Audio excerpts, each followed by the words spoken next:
Hello students, good morning and this is Saif Ali and welcome to M2S classes। आज हम पढ़ेंगे class 12th की bio. ठीक है, क्लास 12th बायो और ये बायो का चैप्टर फर्स्ट होगा और ये चैप्टर फर्स्ट जो हमारा है वो है जीवों में जनन। ठीक है, चैप्टर फर्स्ट जो हमारा है जीवों में जनन, चैप्टर फर्स्ट का ये लेक्चर सेकेंड होगा। ठीक है दोस्तों, याद रखिएगा ये लेक्चर सेकेंड। ठीक है, लेक्चर फर्स्ट हमने पढ़ा, इससे पहले वाली वीडियो में मैंने लेक्चर फर्स्ट को बताया।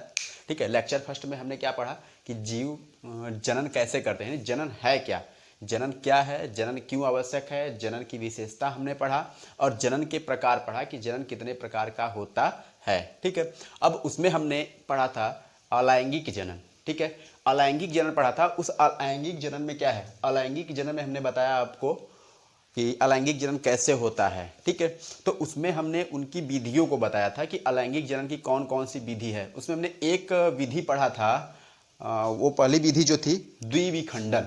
ठीक है, द्विविखंडन पढ़ा था। आज हम उसी चीज दूसरी विधि को पढ़ेंगे, बहुविखंडन। ठीक है, द्विविखंडन था, आज हम पढ़ेंगे बहुविखंडन। बहुविखंडन क्या होता है, आज इस चीज को हम चर्चा करेंगे, पढ़ेंगे। ठीक है, जानते हैं क्या दिया है, अलैंगिक जनन की इस विधि में। ठीक है, अलैंगिक जनन की ये कौन सी विधि है भाई, अलैंगिक जनन की विधि है।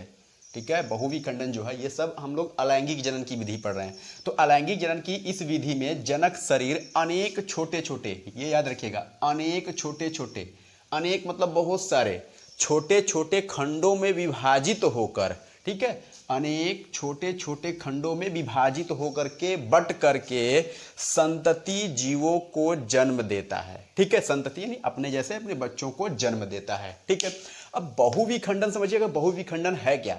ठीक है, बहुविखंडन क्या है, अलैंगिक जनन की प्रक्रिया है। इसमें क्या होता है कि जो भी जनक है वो जनक अनेक छोटे छोटे खंडों में विभाजित होकर के, ठीक है, अनेक छोटे छोटे, बहुत छोटे छोटे खंडों में विभाजित होकर संतति जीवों को जन्म देता है। ठीक है, बहुत सारे खंडों में विभाजित हो जाएगा, यानी एक कोशिका जो है या तो एक जीव जो है उसके उस एक जीव के शरीर से बहुत सारे जीव निकलेंगे, बहुत सारे छोटे छोटे छोटे छोटे उसके बच्चे निकलेंगे। तो वही है बहुविखंडन। बहु मतलब है ना, बहु मतलब अधिक और विखंडन मतलब खंड। ठीक है, उसके भाग, उसके टुकड़े बहुत सारे हो। तो लैंगिक जनन में क्या होता है, अनेक छोटे छोटे विभाजित होकर के संतति कोशिका बनाती है। जैसे इसका एक एग्जाम्पल है प्लाज्मोडियम। ठीक है, एक एग्जाम्पल है इसका प्लाज्मोडियम। ठीक है, अब जानते हैं कि प्लाज्मोडियम के अंदर जो विभाजन है कैसे होता है। ठीक है, ये बहुविखंडन के रूप में कैसे होता है। तो प्लाज्मोडियम की जो विभाजन होता है ये अपने पोषद के ऊपर, जब यानी इनके अंदर जब ये भोजन ग्रहण करते हैं, इनकी कोशिकाएं परिपक्व होती हैं, बड़ी होती हैं, तब इनके अंदर विभाजन होता है और ये भोजन जहाँ से प्राप्त करते हो जैसे करते हैं। ठीक है, तो इनके जो भोजन कहाँ प्राप्त करते हैं वो मानव की RBC है। ठीक है, ये मानव का लाल रक्त कणिका जो है उनके ऊपर से अपने भोजन को प्राप्त करते हैं और वहाँ पर वो भोजन प्राप्त करके अपने आप को पोषित कर करके जब इनकी कोशिकाएं, देखिए अब ये हमारा हो गया एक प्लाज्मोडियम। इस प्लाज्मोडियम के अंदर क्या है, ये एक कोशिका है। ठीक है, ये केंद्रक है, ये एक कोशिका जैसे एक जीव अपने आप में, और ये क्या है, केंद्रक है, और ये केंद्रक, ठीक है, और ये जो बाकी छोटे छोटे छोटे आपको दिखा दे ये पूरे केंद्रक द्रव्य हैं। ठीक है, अब ये क्या करेगा, अब ये जो प्लाज्मोडियम है अपने आप को पोषण लेगा, भोजन ग्रहण करेगा तो केंद्रक अच्छे से विकसित हो जाए। जब अच्छे से विकसित होकर के केंद्रक परिपक्व हो जाएगा तो परिपक्व स्थिति में जो ये केंद्रक है बहुत सारे केंद्रकों में विभाजित हो जाएगा। एक केंद्रक जो इसका है ये केंद्रक क्या होगा, बहुत सारे छोटे छोटे छोटे छोटे केंद्रकों में विभाजित हो जाएगा। ठीक है, और याद रखिएगा इनके अंदर जो विभाजन होता है वो समसूत्री ही होता है। ठीक है, ये होता है समसूत्री ही विभाजन होता है, याद रखिएगा समसूत्री विभाजन ही होता है। अब समसूत्री विभाजन हमने बताया था, समसूत्री विभाजन में क्या होता है कि केंद्रक के अंदर जो गुणसूत्रों की संख्या होती है वो बराबर होती है। तो समसूत्री विभाजन के द्वारा यहाँ पर बहुत सारे केंद्रक बन जाएंगे। ठीक है, छोटे छोटे छोटे छोटे छोटे छोटे बहुत सारे केंद्रक बन जाएंगे। जब बहुत सारे केंद्रक बनेंगे और वो थोड़ा सा अपने आप को जब विकसित कर लेंगे, थोड़े बड़े हो जाएंगे, तब वो क्या होगा कि जो हमारा जो इसका जो बाहरी भाग, ठीक है, कोशिका भित्ति जो थी, ठीक है, जो इसकी कोशिका भित्ति है, ठीक है, जो बाहरी भाग है जो इसकी भित्ति है वो भित्ति फट जाती है। जब ये मैच्योर होते हैं, जब थोड़े बड़े होते हैं तो ये फट जाती है भित्ति, और भित्ति के फटने से जितने भी केंद्रक हैं, ठीक है, अब केंद्रक सब धीरे धीरे धीरे धीरे बाहर निकल जाएंगे। तो देखिए जब केंद्रक बाहर निकलेंगे तो संतति कोशिका मुक्त हो जाती है। जो मतलब छोटी छोटी जो कोशिकाएं बन गई हैं केंद्रक के विभाजन होने से, ये सारी कोशिकाएं मुक्त हो जाती हैं और ये सारी कोशिका मुक्त होकर के एक अलग जीव का निर्माण करती हैं। ठीक है, पहले स्थिति में क्या है, पहले स्टेप में क्या है कि जो केंद्रक है वो पोषण ग्रहण करके, यानी पोषण कहाँ से लेगा, मानव की आरबीसी, ठीक है, मानव की आरबीसी या तो फिर यकृत के ऊपर, ठीक है, वहां से ये पोषण ग्रहण कर करके इनके अपने केंद्रक छोटे छोटे भागों में विभाजित हो जाएंगे और विभाजन जो होगा समसूत्री विभाजन होगा और बहुत सारे विभाजित हो करके ये क्या होंगे, इनकी जो कोशिका भित्ति जो बाहरी भाग है ये क्या होगा, फट जाएगा और फटने से जो भी केंद्रक विभाजित हुए थे वो सारी कोशिकाएं बाहर निकल जाएंगी और वो सारी कोशिकाएं क्या होंगी, एक नए जीव का निर्माण कर लेंगी। तो ये था हमारा बहुविखंडन जी। आगे तो अगली टॉपिक हमारा है मुकुलन। इससे पहले हमने पढ़ा था बहुविखंडन, ठीक है, बहुविखंडन हमने समझ लिया। अब अगली टॉपिक हमारा है मुकुलन। मुकुलन जानते हैं, बडिंग, ठीक है, मुकुलन बडिंग कहते हैं, बट यानी कलिका, कली के रूप में जो विकास होती हैं, ठीक है, वो मुकुलन जानते हैं। इस विधि में जनक से नए जीव, ठीक है, इस विधि में जनक से नए जीव की उत्पत्ति एक ऊर्ध्व यानी आउटग्रोथ, यानी उस जनक के शरीर से बाहर, ठीक है, उस जनक के शरीर से बाहर आउटग्रोथ के रूप में होती है, जिसे मुकुल कहते हैं। ठीक है, उस चीज़ को हम मुकुल कहेंगे जो बाहर की तरफ निकलती है, जो बाहर की तरफ ग्रोथ होता है, ठीक है, ऊर्ध्व, उसे हम मुकुल कहेंगे। ठीक है, बाद में मुकुल जनक से अलग होकर मतलब उस समय पहले उसके शरीर से ही लगा रहेगा। जो मुकुल निकल रही है, जो बड निकलेगी, जो कलिका निकलेगी, उस समय तक देखिए जैसे कि मार्कर, ठीक है, उस समय तक उसके शरीर से लगा रहेगा इस तरह से, पहले नॉर्मल, फिर धीरे धीरे धीरे धीरे उस तरह से एक बाहर की तरफ निकलेगा और किसी किसी में अंदर की तरफ होता है। तो वो पहले तो उसके शरीर से लगा रहेगा, तब तक हम उसे मुकुल कहेंगे, ठीक है, और मुकुल कहेंगे। बाद में क्या होता है, जो मुकुल है, ठीक है, बाद में मुकुल जनक से अलग होकर स्वतंत्र जीवन निर्वाह करने लगता है। कुछ देर तक उसके साथ रहेगा, लेकिन बाद में वो उसके शरीर से बाहर निकल करके स्वतंत्र जीवन निर्वाह करने लगेगा, यानी स्वतंत्र खुद एक जीव बन जाएगा। ठीक है, ये जानते हैं, ये दो प्रकार के होते हैं। ठीक है, याद रखिएगा, जो मुकुलन की प्रक्रिया होती है ये दो प्रकार की होती है, दो तरह के मुकुलन होता है। पहला मुकुलन है बहिर्जात मुकुलन, ठीक है, पहला मुकुलन है बहिर्जात मुकुलन। अब इस बहिर्जात मुकुलन के दो उदाहरण हैं, पहला है ईस्ट और दूसरा है हाइड्रा। ठीक है, पहला है ईस्ट और दूसरा है हाइड्रा। जानते हैं ईस्ट को हम समझते हैं, ठीक है, ये ईस्ट है। अब ये ईस्ट के अंदर क्या है, देखिए ये कलिका जैसा ही निकल रहा है, बड जैसा, ठीक है। अब ये धीरे धीरे जब बाहर की तरफ ग्रोथ करेगा तो ये जो कलिका निकल रही है धीरे धीरे धीरे ऊपर की तरफ एक आकार बनाएगा, फिर आगे चलते चलते ये यहाँ से जो भाग है ये भाग स्वतंत्र हो जाएगा। ठीक है, ये जो बाहर की तरफ निकल रहा है इसे हम मुकुल कहेंगे, और कुछ समय के बाद ये कलिका के रूप में जो बाहर निकला हुआ है ये एक स्वतंत्र जीव बन जाएगा। तो इसे हम कहेंगे, इस प्रक्रिया को हम कहेंगे मुकुलन। ठीक है, इस मुकुलन का एक और एग्जाम्पल आता है, एक और उदाहरण आता है हाइड्रा। हाइड्रा को समझ लेते हैं, चलिए। अच्छा, हाइड्रा समझते हैं, हाइड्रा अच्छे से समझ में आ जाएगा हाइड्रा में। तो हाइड्रा क्या है, एक अनियमित आकार का इस तरह से इसकी संरचना बनी होती है। ठीक है, अब ये हाइड्रा के ऊपर हम थोड़ा सा इस तरह से ऐसे बड लगा देते हैं। ठीक है, ये भाग मुकुल हो गया। फिर आगे क्या होगा, अब यही भाग आगे की तरफ जब वृद्धि करेगा, ठीक है, इस तरह से, तो थोड़ा बाहर निकलेगा। ठीक है, ये अब देखिए यही जो छोटा सा भाग था मुकुल, ये आगे की तरफ वृद्धि कर रहा है। फिर अगले स्टेप में हम देखते हैं, तो अगले स्टेप में फिर देखेंगे तो ये जो छोटा सा भाग था ये धीरे धीरे धीरे धीरे ये बड़ा हो जाएगा। ठीक है, अब ये बड़ा हुआ, फिर आगे चल करके, ठीक है, अब यही बड़ा वाला भाग जो है, ये मुकुल जो है, ये आगे चल करके ये क्या होगा, यहाँ से कट जाएगा, यहाँ से खत्म हो जाएगा, निकल जाएगा, बाहर हो जाएगा, और ये बाहर निकल करके ये खुद एक नए जीव के रूप में विकसित हो जाएगा। तो इसे हम कहेंगे हाइड्रा। हाइड्रा के अंदर मुकुलन की जो प्रक्रिया है हाइड्रा। ठीक है, हाइड्रा। तो अगला देखिए, ये हो गया बहिर्जात, यानी बाहर की तरफ जो मुकुलन होगा। ठीक है, बहिर्जात मुकुलन, जो बाहर की तरफ मुकुलन होगा। दूसरा है आंतरिक मुकुलन। ठीक है, आंतरिक मुकुलन का एग्जाम्पल है स्पंज। ठीक है, आंतरिक मुकुलन का एग्जाम्पल है स्पंज। स्पंज में जानते हैं क्या प्रोसेस होता है। स्पंज में क्या होता है कि एक देखिए, ठीक है, स्पंज में ये क्या है, ठीक है, ये इसका मुखीय द्वार है, एक घड़े जैसा आपको दिख रहा होगा, ये मुखीय द्वार है, ठीक है। और ये सबसे बाहर वाली जो भित्ति लगी है उसे हम कहेंगे बाह्य भित्ति, और आंतरिक जो भित्ति लगी है उसे हम कहेंगे आंतरिक भित्ति, और अंदर के जो हैं वो हैं आर्कियोसाइट, ठीक है, आर्कियोसाइट। अब देखिए ये जो छोटे छोटे गोले गोले गोले गोले बने हैं यही है आर्कियोसाइट। अब ये आर्कियोसाइट क्या होते हैं, एक लघु बीजपत्र की तरह बने होते हैं, ठीक है। अब ये लघु बीजपत्र की तरह बन करके छोटे छोटे छोटे हो करके ये लघु बीजपत्र में बने होते हैं। मतलब ये जो भाग बन रहा पूरा गोला वाला इसे हम लघु बीजपत्र कहेंगे। लघु बीजपत्र के अंदर रहकर वो छोटे छोटे उनके अंदर विभाजन होकर के मुकुलन होकर के बहुत सारी संख्या में बन जाते हैं, और जब ये बाहर निकलते हैं तो एक स्वतंत्र जीव के रूप में, ठीक है, एक फ्री होकर के एक नए जीव के रूप में उत्पन्न हो जाते हैं।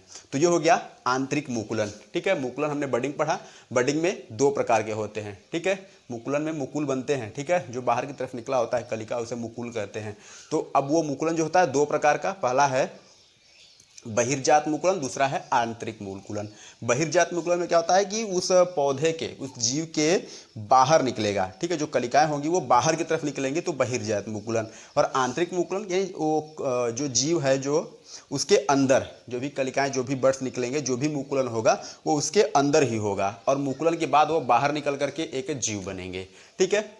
तो ये हमने पढ़ लिया मुकुलन।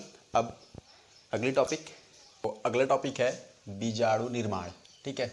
बीजाणु निर्माण जानते हैं, स्पोर फार्मेशन, स्पोर का जो फार्मेशन होता है, जो बीजाणु का निर्माण होता है कैसे होता है ये जानते हैं।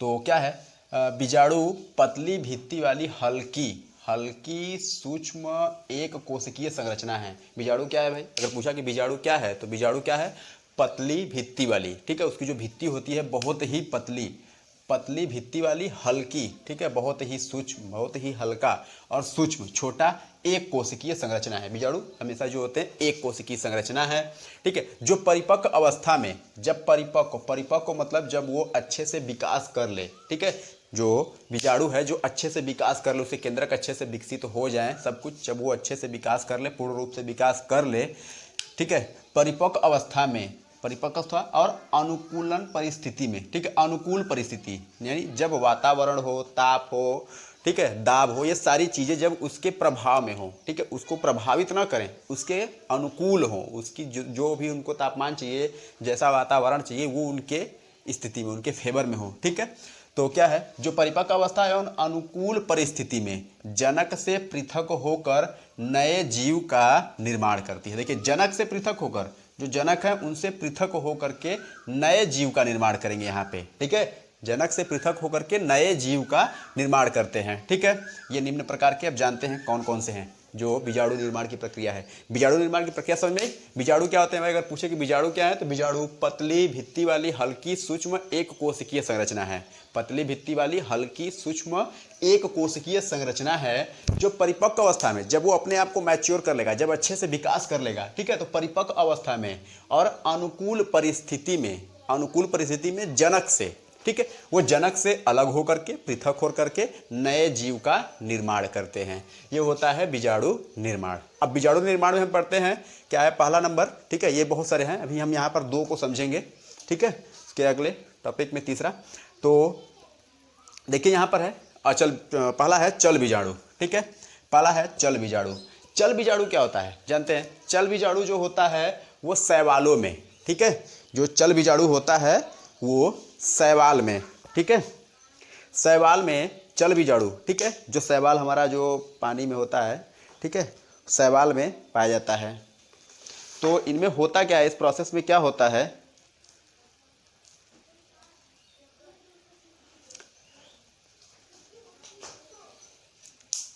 शैवालों में जो चल बीजाणु बनते हैं, ठीक है, तो शैवालों में क्या होता है कि जो परिपक्व अवस्था और अनुकूल परिस्थिति होने पर, ठीक है, परिपक्व अवस्था और अनुकूल परिस्थिति होने पर इनके अंदर बीजाणुओं का निर्माण होता है। पहला जानते हैं चल बीजाणु। चल बीजाणु क्या होता है, ठीक है, चल बीजाणु जो होता है वो शैवालों में होता है, ठीक है, शैवालों में परिपक्व हो जाने पर, ठीक है, और अनुकूल स्थिति और परिपक्व हो जाने पर, ठीक है, इनके अंदर बीजाणुओं का निर्माण होता है, चल बीजाणुओं का निर्माण होता है। और चल बीजाणु जो होते हैं उनके ऊपर कसाभिका उपस्थित होती है, कसाभिका लगी होती है। ये जो बने हुए हैं ये कसाभिका हैं, कसाभिका लगे होते हैं। और कसाभिका के कारण, ठीक है, ये स्वतंत्र रूप से गतिशील होते हैं, गति करते रहते हैं, गति करके चलते रहते हैं, ठीक है। और ये कसाभिका जो होती हैं इनको गति कराते कराते तालाब हुआ या कहीं भी पानी वाली सतह पर वो तैरते तैरते तैरते तैरते वो किनारे पर जाकर के चिपक जाते हैं। और जैसे ही किनारे पर जाकर के चिपकेंगे, ठीक है, चलिए इसका एग्जांपल लेते हैं। ये क्या हुआ, अब ये किसी तालाब में है और ये चलते चलते आगे जाकर के किसी किनारे पर जब ये चिपक जाएगा, ठीक है, जैसे ये जब चिपकेगा तो इसके ऊपर, ठीक है, जब ये चिपकेगा, ठीक है, जब ये चिपकेगा तो ये जो इनके ऊपर ये कसाभिका लगे हुआ है, ठीक है, ये कसाभिका जो लगा हुआ है, ये कसाभिका धीरे धीरे धीरे क्या होता है, जब ये आकर के चिपक जाते हैं किसी एक स्थान पे तो इनकी कसाभिका हट जाती है, विलुप्त हो जाती है, खत्म हो जाती है, नष्ट हो जाती है। और जैसे ही कसाभिका नष्ट होती है, अगर जो भी चल बीजाणु जिनके ऊपर की कसाभिका नष्ट हो जाती है तब ये आगे चल करके एक नए जीव के रूप में विकसित होते हैं, ठीक है। तो ये हो गया हमारा चल बीजाणु। चल बीजाणु किसमें, एग्जाम्पल जान लीजिए, शैवाल में। शैवालों में क्या होता है कि जब परिपक्व और अनुकूल स्थिति आती है तो शैवाल क्या होते हैं, चल बीजाणु का निर्माण करते हैं। और चल बीजाणु पानी में तैरते तैरते किसी सतह से जाकर के चिपक जाते हैं। और जब चिपकते हैं तो चिपकने के कुछ देर बाद इनके अंदर जो ये फ्लैजिला बना हुआ है, कसाभिका जो लगा हुआ है, वो कसाभिका खत्म हो जाती है, कसाभिका नष्ट हो जाती है। और जब कसाभिका नष्ट होती है तब ये बहुत सारे जो जीव जितने भी मतलब ये निकले हुए हैं चल बीजाणु, वो सब अपने अपने एक नए पौधे के रूप में, नए जीव के रूप में विकास कर लेते हैं।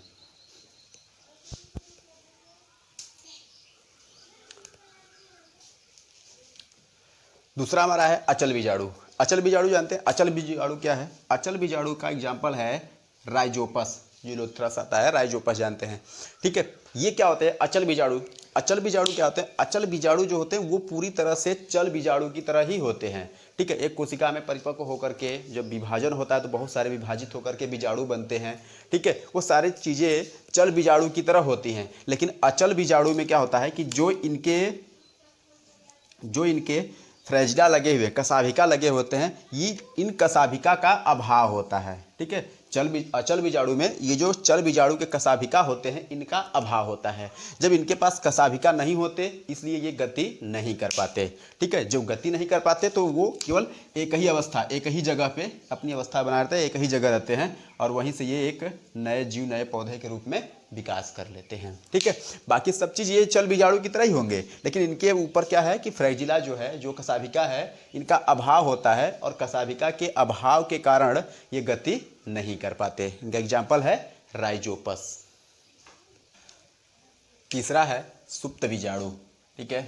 तीसरा जानते हैं सुप्त बीजाणु। जी, सुप्त बीजाणु क्या है, हाइप्नोस्पोर। हाइप्नोस्पोर में जानते हैं क्या है, सुप्त बीजाणु क्या होते हैं, इसमें हम जानते हैं। सुप्त बीजाणु का एक एग्जाम्पल है वाउचेरिया, ठीक है। सुप्त बीजाणु का एक एग्जाम्पल है वाउचेरिया। जानते हैं कि सुप्त बीजाणु क्या है, ठीक है।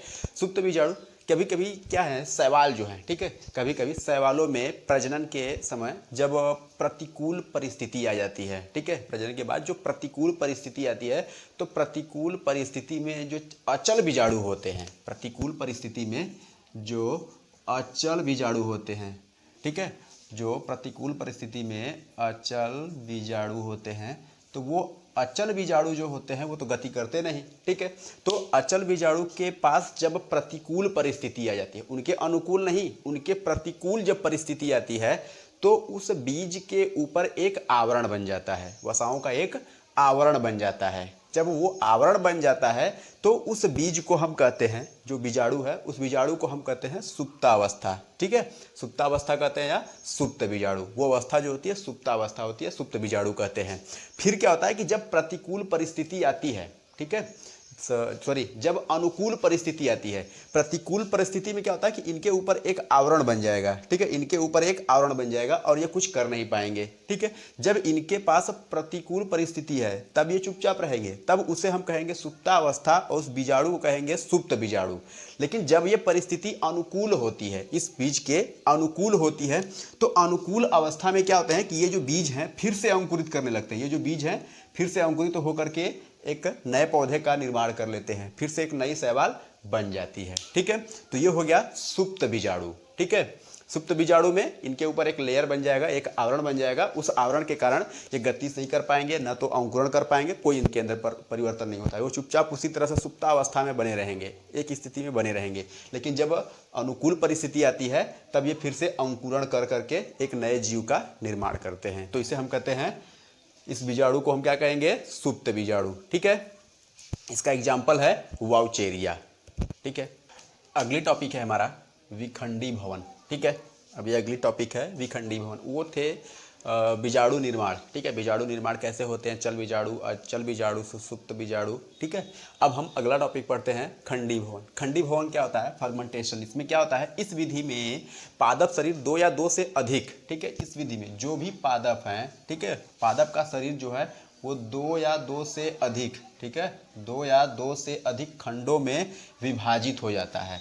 2 या 2 से अधिक खंड में विभाजित हो जाएगा। अगर मान लीजिए कोई एक पादप हुआ, ठीक है, ठीक है, अब ये मान लीजिए कोई पेड़ पौधे हो गए, कोई भी पादप हुआ, तो इसका जो शरीर है ये कई खंडों में इस तरह से विभाजित हो जाएगा। ठीक है, अब देखिए यहाँ से एक एक भाग बन गए ना इसके, तो ये कई भागों में विभाजित हो जाते हैं। ठीक है, तो क्या होता है कि जो एक कोई पादप है, उस पादप के शरीर 2 या 2 से अधिक खंडों में विभाजित हो जाता है। 2 या 2 से अधिक खंडों में जब वो विभाजित हो जाता है, और विभाजित होने के बाद जो प्रत्येक खंड है, ठीक है, प्रत्येक खंड, 1 खंड 2 3 4 5 हुए ना, 1 2 3 4 5 जितने भी खंड हुए वो पुनरुद्ध भवन द्वारा नए जीव बना लेते हैं। ठीक है, पुनरुद्ध भवन, ठीक है, पुनरुद्ध भवन के द्वारा वो नए जीव को बना लेते हैं, एक नए जीव के रूप में निर्मित हो जाते हैं।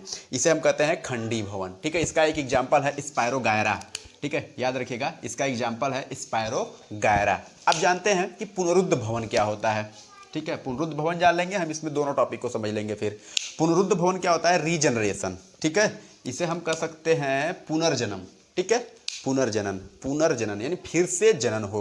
तो पुनरुद्ध भवन में क्या होता है, जैसे एग्जाम्पल इसका है हाइड्रा में। ठीक है, अब क्या होता है कि वही देखिए, पुनरुद्ध भवन में क्या होता है कि एक जो शरीर था, मतलब एक कोई पादप था, उस पादप था उसके बहुत सारे खंड हुए, और खंड होने पे ये जो पुराना वाला खंड है इसकी प्राकृतिक मृत्यु हो जाएगी। प्राकृतिक मृत्यु संभव है। ठीक है, कुछ कुछ में नहीं होती है, लेकिन अधिकतम में कुछ कुछ चीज़ों में ये इनका प्राकृतिक मृत्यु हो जाती है। और प्राकृतिक मृत्यु के बाद या तो मृत्यु भी हो जाती है, कभी कभी नहीं भी होती है, तो उसमें क्या होता है, फिर से ये एक नए जीव के रूप में विकसित हो जाएंगे, एक नए पेड़ के रूप में फिर से इनका विकास हो जाएगा, एक नए पादप के रूप में ये फिर से अलग विकास हो जाएंगे। तो यानी ये जो शरीर था इसका क्या हुआ, खंडी भवन। तो खंडी भवन में क्या होता है कि जो पादप है वो बहुत सारे भागों में विभाजित हो जाएगा, 2 या 2 से अधिक भागों में विभाजित हो जाएगा।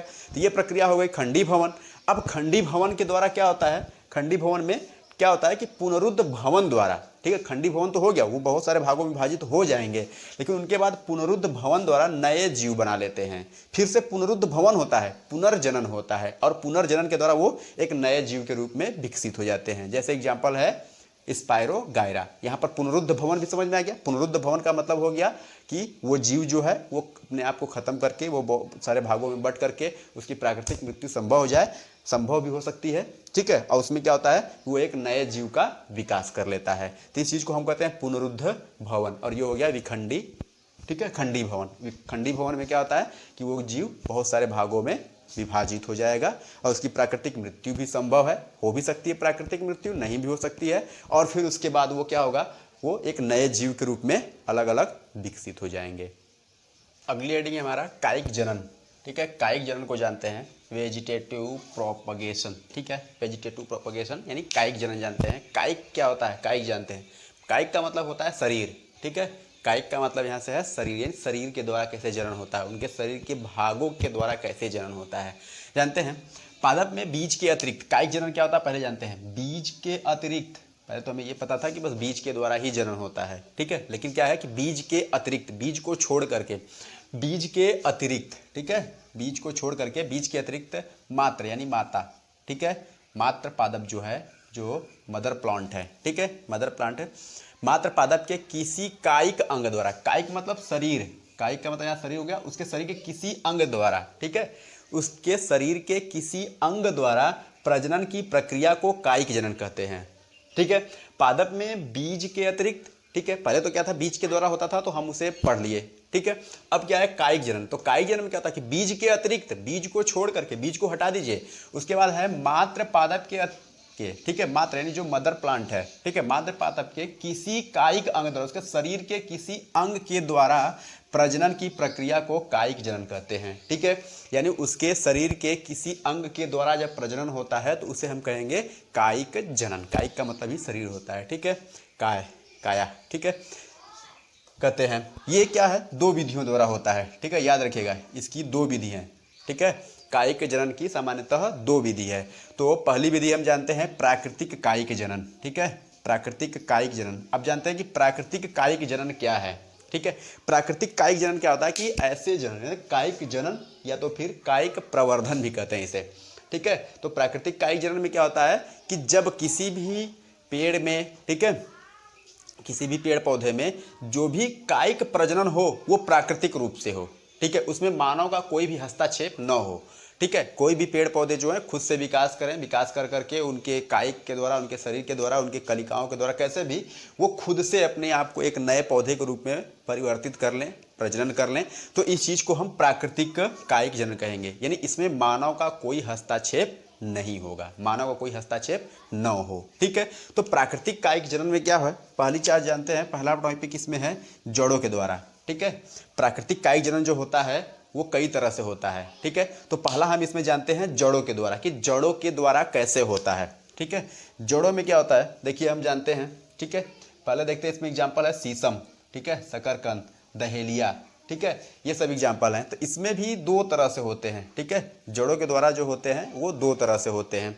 इनमें क्या होता है, एक में क्या होता है कि एक में जो पेड़ पौधे होते हैं उनकी जो जड़ें खूब दूर तक जो फैली होती हैं, वो जब कभी भी भूमि के ऊपर आते हैं थोड़ा, ठीक है, थोड़ा बहुत भी भूस्तारित होते हैं, भूमि के ऊपर आते हैं, भूमि के मतलब ऊपर जब दिखते हैं थोड़े बहुत भी, तो उनके ऊपर कलिकाएं निकलने लगती हैं और उन कलिकाओं से उनका विकास होने लगता है।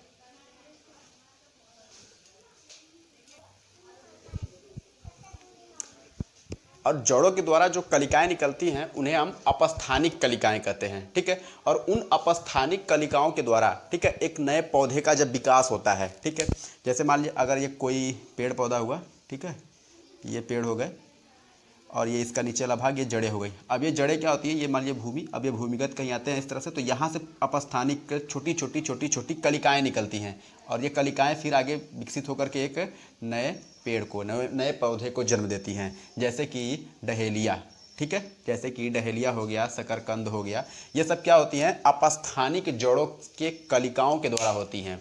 यानी ऐसे जड़ जो जड़ों के द्वारा होती हैं, लेकिन उन जड़ों में क्या होता है, अपस्थानिक कलिकाएं निकलती हैं और उन अपस्थानिक कलिकाओं से इनका निर्माण होता है। ये आगे चल करके खुद को एक पौधा, अब देखिए ये पौधे एक अलग हैं, ये पौधा एक अलग है, अब यहाँ से इसको कट कर दिया जाए, हटा दिया जाए, ख़त्म कर दिया, तब भी एक स्वतंत्र रूप से जीवित रहेगा, ठीक है।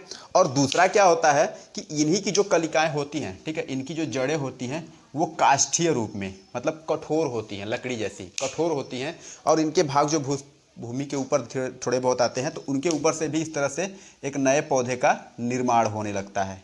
कोई कलिका नहीं होगी, ठीक है, किसी कलिका, बिना कलिका के ही इनके ऊपर एक धीरे धीरे पेड़ पौधे का निर्माण होने लगता है, जैसे शीशम, ठीक है, आप शीशम देखे होंगे, ठीक है, ये काष्ठीय रूप में है। देखिए शकरकंद और दहेलिया क्या होता है कि इसके ऊपर अपस्थानिक कलिकाएं निकलती हैं छोटी छोटी, और उन अपस्थानिक कलिकाओं के द्वारा इनका निर्माण होता है। और इनमें क्या होता है कि काष्ठीय भाग के द्वारा, शीशम जैसे है वो काष्ठीय भाग के द्वारा इनके ऊपर छोटे छोटे जो होते हैं इनके तनाएँ विकसित होने लगती हैं और ये धीरे धीरे एक नए पौधे के रूप में विकसित हो जाते हैं।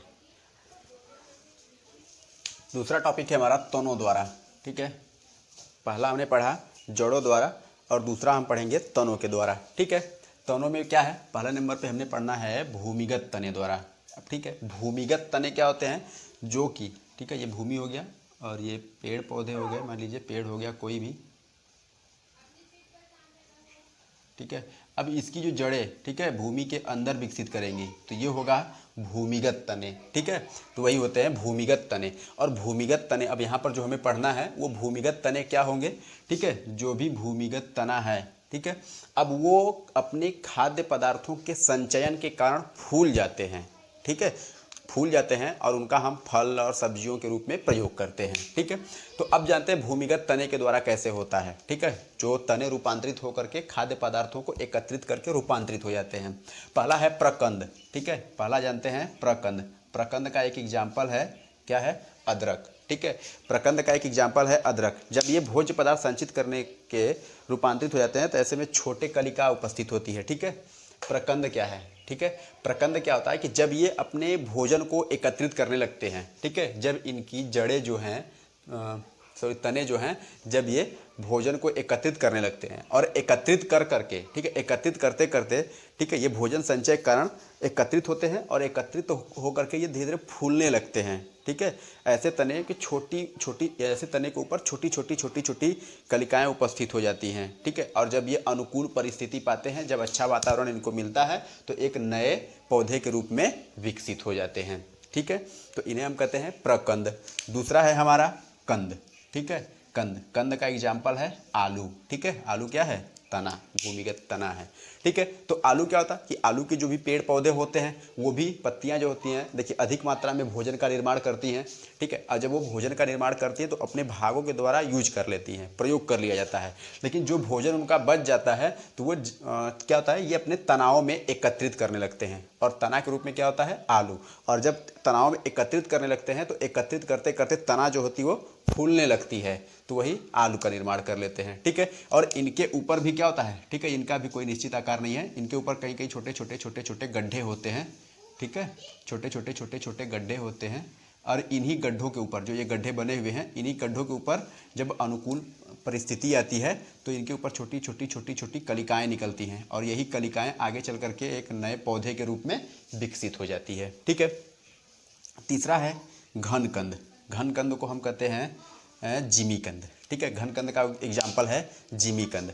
घनकंद क्या होता है? घनकंद में क्या होता है कि ये जब विकास करते हैं, ठीक है, जब ये अपने जो खाद्य पदार्थ होते हैं, जो भोजन होते हैं इनके, जब ये अपने तनाव में जब ये एकत्रित करते हैं तो ये एकत्रित करके ऊर्ध्वाधर विकास करते हैं। ठीक है, मतलब ये भूमि हुआ ना, तो ये क्या करेंगे, ये भूमि के अंदर जब, ठीक है, अब इनके अंदर जो भी इस तरह से तनाएं विकसित हो रही हैं तो ये तनाएं क्या होंगे? ऊर्ध्वाधर दिशा में गति करेंगे। ठीक है, मतलब समझिए, ये छोटे ऐसे रहे, फिर ये बढ़ते चलेंगे ऐसे, ठीक है, ऐसे बढ़ते चलेंगे ऊर्ध्वाधर दिशा में, मतलब ये ऐसे ऐसे, ठीक है, ऐसे ऐसे वृद्धि करेंगे, ये ऊर्ध्वाधर चलेंगे ऐसे। ठीक है, तो ऊर्ध्वाधर जब गति करते हैं तो उसे हम कहते हैं घनकंद। ठीक है, और घनकंद का एग्जाम्पल है जिमीकंद। ठीक है, जिमीकंद, जिसे सूरन कहते हैं लोग। ठीक है, दूसरा है सल्ककंद। सल्ककंद का एग्जाम्पल है लहसुन और प्याज। ठीक है, लहसुन और प्याज। सल्ककंद में क्या होता है कि सल्ककंद में जो तने होती हैं वो सल्क के रूप में विकास करती हैं। ठीक है, चलिए, जैसे लहसुन हो गया, ये उसका एक पौधा हो गया। ठीक है, पहले छोटे रूप में लहसुन का ये पौधा हुआ, अब लहसुन का पौधा क्या हुआ, धीरे धीरे अपना विकसित करेगा। ठीक है, अब ये जो विकसित करा तो ये जो तना वाला भाग है, सबसे लास्ट वाला जो इसके तने का भाग है, ये तना वाला भाग क्या करेगा कि जो भी भोज्य पदार्थ होंगे उनको एकत्रित करेगा। ठीक है, और एकत्रित करके सल्क बनाएगा। और सल्क क्या होती है, जैसे प्याज में देखिए, अब ये धीरे धीरे इस तरह से एक एक परत इनके ऊपर चढ़ती जाएगी, प्रतिधर से एक प्रतिधर। ठीक है, उस तरह से ऐसे ऐसे परतें इनके ऊपर चढ़ती जाएंगी और ये धीरे धीरे क्या होंगे, एक बड़े से इस तरह से प्याज के रूप में बन जाएंगे और इनके नीचे ये जड़ें हो गई। तो ये सल्क के रूप में एक एक एक एक ऐसे परत के रूप में, लेयर के रूप में विकसित करती हैं। तो ये हो गए सल्ककंद। ठीक है, सल्ककंद का एग्जाम्पल है लहसुन और प्याज। ठीक है, तो तने के द्वारा पहला हमारा हो गया भूमिगत तना। ठीक है, अब हम दूसरा पढ़ेंगे। अगली टॉपिक है हमारी, ठीक है, विसर्पी।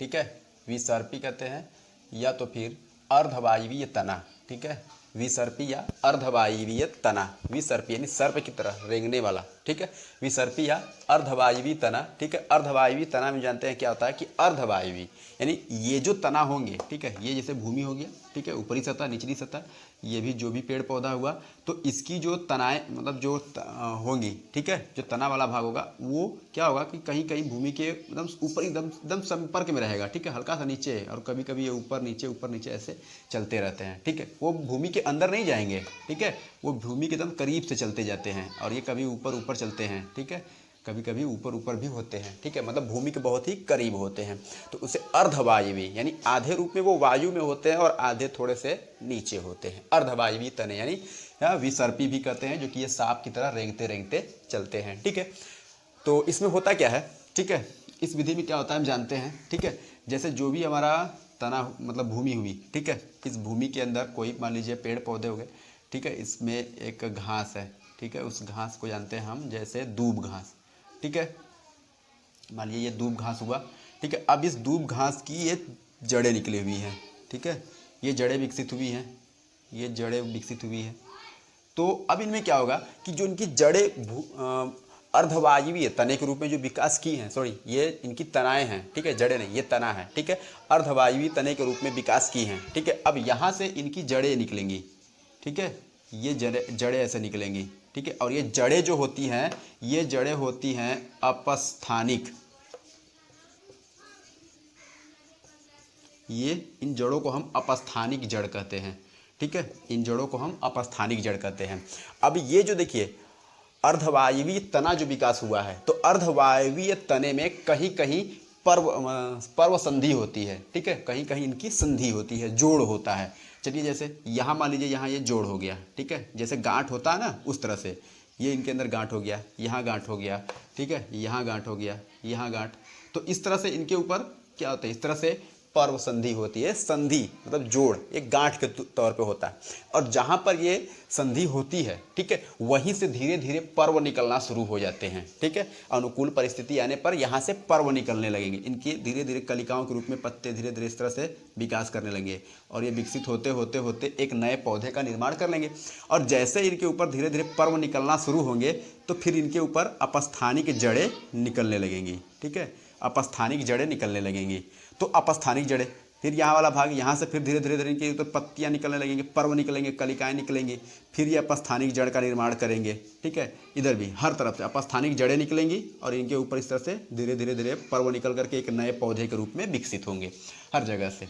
तो अभी ये क्या हुआ कि एक नए पौधे के रूप में विकास कर जाएंगे, और यहाँ से ये अपस्थानिक जड़ें निकलने लगेंगी, ठीक है। और उसके साथ साथ क्या होता है कि जो इनकी अर्धवायवीय तना थी, ठीक है, जो इनकी पर्व संधियाँ थी, अगर इनको हम बीच से तोड़ दें, हटा दें, काट दें, ठीक है, अगर इनको बीच से हम काट दें, ख़त्म कर दें, ठीक है, तब भी ये क्या होंगे कि अब ये एक स्वतंत्र पौधे के रूप में विकास करेगा। ये वाला भाग जो है ये भी एक स्वतंत्र पौधे के रूप में विकास करेगा, ये भी एक स्वतंत्र पौधे के रूप में, यानी सभी जो पौधे बनेंगे अगर इनके बीच की पर्व संधि को अगर हम नष्ट कर दें, खत्म कर दें, तब भी एक नए पौधे के रूप में, स्वतंत्र रूप से पौधे के रूप में विकास करेंगे, ठीक है। और इनके साथ साथ ये चीज़ याद रखिएगा कि जहाँ पर पर्व संधि होंगी वहीं से पर्व निकलेंगे, वहीं से कलिका निकलेगी, बड्स निकलेंगी, उनकी पत्तियाँ छोटी छोटी निकलेंगी, और वहीं पर नीचे अपस्थानिक जड़ें निकलती हैं, ठीक है। कौन सी जड़ें? अपस्थानिक जड़ें, ये याद रखिएगा, ठीक है। और इनकी पर्व को अगर हम काट दें, खत्म कर दें, नष्ट कर दें, तभी ये एक स्वतंत्र पौधे के रूप में विकसित हो जाती हैं। अगला हमारा है, तीसरा जो है हमारा, वो है पत्तियों द्वारा, ठीक है। हमने पहला पढ़ा जड़ों के द्वारा, दूसरा पढ़ा तनाव के द्वारा, ठीक है।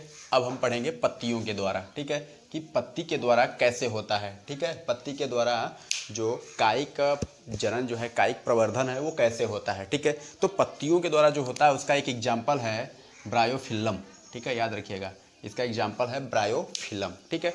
ब्रायोफिल्लम में क्या होता है कि ब्रायोफिल्म की जो पत्तियां होती हैं वो भोजन को संचित करते करते, भोजन को इकट्ठा करते करते वो मांसल होती हैं, मांसल हो जाती हैं, थोड़ी मोटी हो जाती हैं, ठीक है। और मोटी होने के कारण, ठीक है, जो उनकी पत्तियां होती हैं वो थोड़ी मांसल हो जाती हैं इस तरह से, ठीक है। अब ये जो भाग है ये मांसल हो जाता है, थोड़ा भोजन एकत्रित करते करते ये क्या होता है, मोटा हो जाता है, ठीक है। ये भोजन एकत्रित करते करते करते ये भाग जो होता है इस तरह से मोटा हो जाता है, और मोटा हो जाने से, जब ये भाग मोटा हो जाता है, ठीक है, भोजन एकत्रित करते करते ये मोटा होता है, और पत्तियों के किनारे से, मोटे वाले भाग जो हैं, इन पत्तियों के किनारे से अपस्थानिक कलिकाएं निकलने लगती हैं, इस तरह से छोटी छोटी छोटी छोटी अपस्थानिक कलिका निकलने लगेगी, ठीक है, अपस्थानिक कलिका निकलने लगेगी, इस तरह से छोटी छोटी अपस्थानिक कलिका सभी किनारों से, जहाँ से भी, ठीक है, अपस्थानिक कलिकाएं। और ये अपस्थानिक कलिकाएं कब निकलेंगी? जब ये प्रतिकूल अनुकूल परिस्थिति में होंगे, सॉरी प्रतिकूल नहीं, जब ये अनुकूल परिस्थिति में होंगे तो इनके किनारे किनारे भाग से अपस्थानिक कलिकाएं निकलती हैं। और जब कभी ये पत्ती से अलग हो जाएं, ठीक है, या तो इस तरह से पत्ती से ये टूट जाएं, या तो ये पत्ती से जैसे से कट करके ये अलग हो जाएं, या तो उस पौधे से ही पत्ती अलग हो जाए। जब ये नीचे गिरते हैं भूमि पर, तो जब ये प्रतिकूल परिस्थिति पाते हैं तो ये एक नए पौधे के रूप में विकसित हो जाते हैं और खुद को एक नए पौधे के रूप में विकास कर लेते हैं। ठीक है, तो ये हो गया पत्तियों के द्वारा। ठीक है, पत्तियों के द्वारा में इसमें एक एग्जाम्पल क्या है, ब्रायोफिल्लम, याद रखिएगा ब्रायोफिल्लम है। और दूसरा है दूसरा एग्जाम्पल आता है बिगोनिया। ठीक है, दूसरा एग्जाम्पल आता है बिगोनिया, पत्तियों के द्वारा ब्रायोफिल्लम और बिगोनिया आता है, इसकी पत्तियां मांसल होती हैं। ठीक है, तो हमने पढ़ लिया आज प्राकृतिक कायिक प्रवर्धन। ठीक है, हमने पढ़ा प्राकृतिक कायिक जनन को। ठीक है, आज हमने प्राकृतिक कायिक जनन को पढ़ा। फिर अब आगे हम पढ़ेंगे कायिक जनन। ठीक है, अगर वीडियो आपको अच्छी लगे, ठीक है, तो इसको ज़्यादा से ज़्यादा शेयर करिए और जो भी क्वेश्चंस आपके, जो भी डाउट्स हों इसमें, तो आप उसे कमेंट कर दीजिए, हम उसे बताएंगे। ठीक है, और ज़्यादा से ज़्यादा इस चीज़ को शेयर करिए। ठीक है, लाइक कर दीजिए, सब्सक्राइब कर दीजिए और जो भी डाउट्स हों उसको कमेंट कर दीजिए। ठीक है, आई होप आपको अच्छा लगा होगा। ठीक है, थैंक यू स्टूडेंट्स।